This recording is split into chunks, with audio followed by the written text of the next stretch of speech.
Écoute, on ne commence jamais par t'interdire de penser. On commence par modifier les mots que tu peux employer.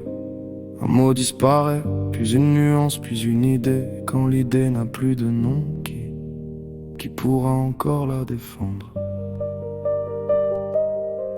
On ne brûle pas les livres, on réécrit le dictionnaire. On raccourcit les phrases pour raccourcir l'univers. On retire une nuance, on simplifie le débat. Et bientôt ce que tu penses ne rentre plus dans les mots. Un langage appauvri, c'est une pensée sous contrôle. Chaque terme effacé laisse un vide dans le rôle. Si tu n'as plus mot pour nommer l'injustice, comment peux-tu la montrer quand elle devient invisible? On transforme les concepts, on maquille les violences. On remplace les vérités par des mots substances. Le réel reste le même mais son nom change de visage. Et celui qui maîtrise les mots peut réécrire le langage.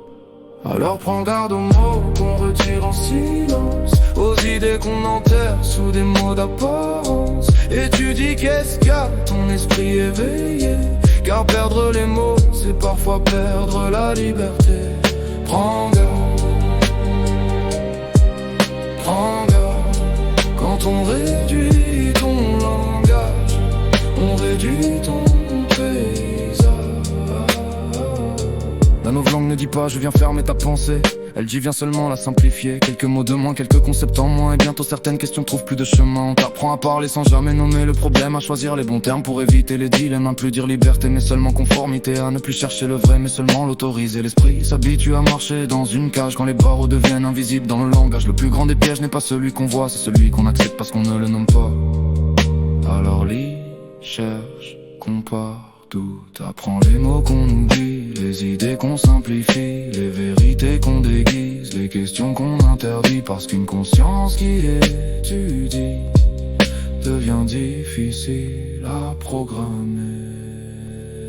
Alors prends garde aux mots qu'on retire en silence, aux idées qu'on enterre sous des mots d'apparence. Étudie, questionne ton esprit éveillé, car perdre les mots c'est parfois perdre la liberté.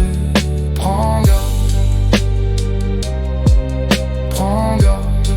quand on réduit ton langage, on réduit ton paysage. Un jour peut-être, tu chercheras le mot liberté, et quelqu'un te dira, pourquoi en as-tu besoin? Ce jour-là, souviens-toi, si tu peux encore poser la question, alors tout n'est pas perdu.